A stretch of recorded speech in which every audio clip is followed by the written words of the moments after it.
Record of Ragnarok, or Shumatsu no Valkyrie, is an anime based on the manga of the same name. The story revolves around an epic tournament where humanity's survival hangs in the balance. Every 1,000 years, the gods convene to decide the fate of humanity, and after witnessing 7 million years of human history, they unanimously decide that humans are beyond redemption and should be eradicated. However, the Valkyrie Brunhilde, one of the demigod intermediaries, intervenes and proposes a final solution: Ragnarok.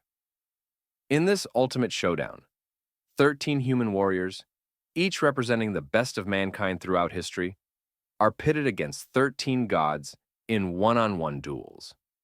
If humanity wins 7 of the battles, they will be spared from annihilation.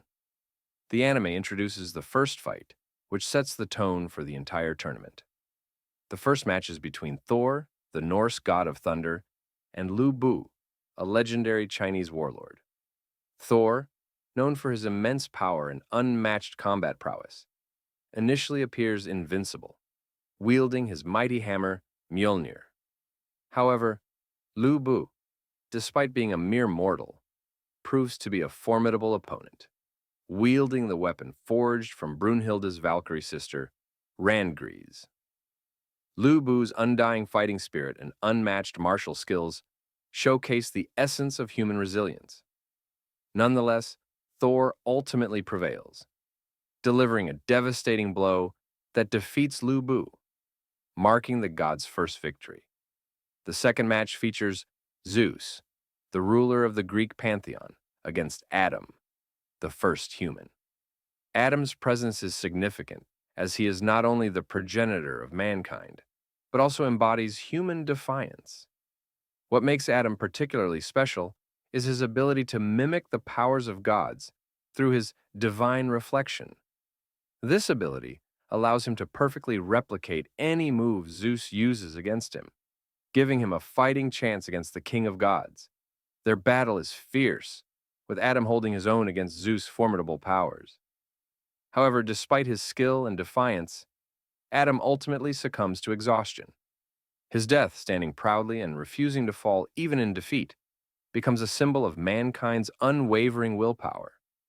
The gods secure their second win. The third match brings Sasaki Kojiro, a legendary Japanese swordsman, into the spotlight as he faces off against Poseidon, the god of the seas. Sasaki Kojiro is known for his failures in life, but also for his unparalleled ability to learn and adapt. Often referred to as the greatest loser, Kojiro's lifetime of defeats has made him the perfect fighter for this battle.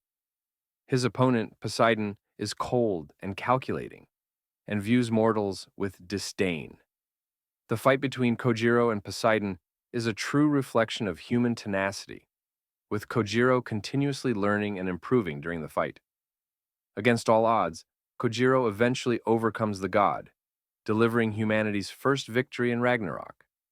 His triumph over Poseidon gives humanity hope and shows that the underdog can indeed overcome the divine.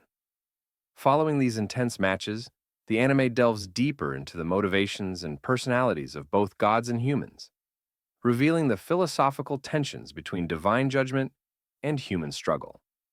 While the gods are depicted as almighty and arrogant, humanity's champions embody the virtues of determination, growth, and the will to survive against impossible odds.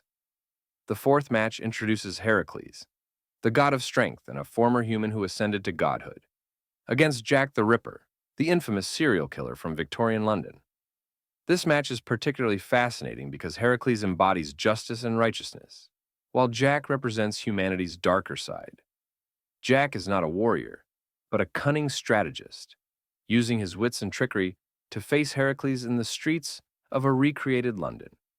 The battle showcases the duality of human nature, with Jack's deception contrasting Heracles' sense of justice.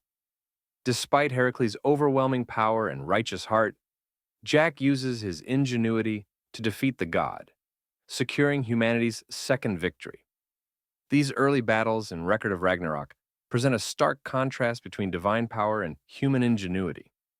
The gods, though mighty and seemingly indomitable, are not without their flaws, often underestimating the sheer will of the human spirit. Meanwhile, humanity's champions, each with their unique strengths and weaknesses, show that survival is not always about strength, but also about resilience, creativity, and the ability to adapt. As the series progresses, the deeper philosophical undertones of the narrative become more pronounced. The gods, who initially see humans as flawed and irredeemable, begin to question their judgments as they witness the indomitable spirit of human warriors. At the same time, the humans, who know that defeat means extinction, continue to fight with everything they have, even in the face of overwhelming odds. The emotional stakes rise with each battle as both sides wrestle with their convictions and the true nature of what it means to be divine or mortal. Record of Ragnarok brings together elements of mythology, history, and fantasy to create a story that is not just about physical battles, but about the philosophical and moral struggles between gods and humans. The anime highlights themes of survival, the complexity of human nature, and the often blurry line between good and evil. Each match serves not only as an epic confrontation of strength and skill, but also as a reflection on the human condition, with each warrior symbolizing different aspects of humanity's virtues and vices. By the time the tournament reaches the sixth match, tensions are at their highest, with both sides having suffered losses. The fifth match, a contest between Shiva, the Hindu god of destruction, and Raiden Tamimun, one of the greatest sumo wrestlers in history, ends in a hard-fought victory for the gods. As of this point in the narrative, the battle between Buddha and Hajun is still unresolved, leaving readers in suspense about the outcome. The clash represents a turning point in the story of Record of Ragnarok, as the tension between gods and humanity reaches its zenith. Buddha's defection to the side of humanity introduces a complex moral dimension to the story, raising questions about the nature of divinity, free will, and the purpose of existence. The fight between Buddha and Zirafuku, and later Hajun, serves as a microcosm of the larger themes of the manga, exploring the intricacies of human suffering, the power of redemption, and the ongoing battle between good and evil. It showcases the depth of the characters, not just as fighters, but as embodiments of the values and ideas they represent. The unpredictability of the battles and the emotional weight behind them keep readers on edge, eagerly anticipating the next move in this cosmic tournament for the fate of humanity.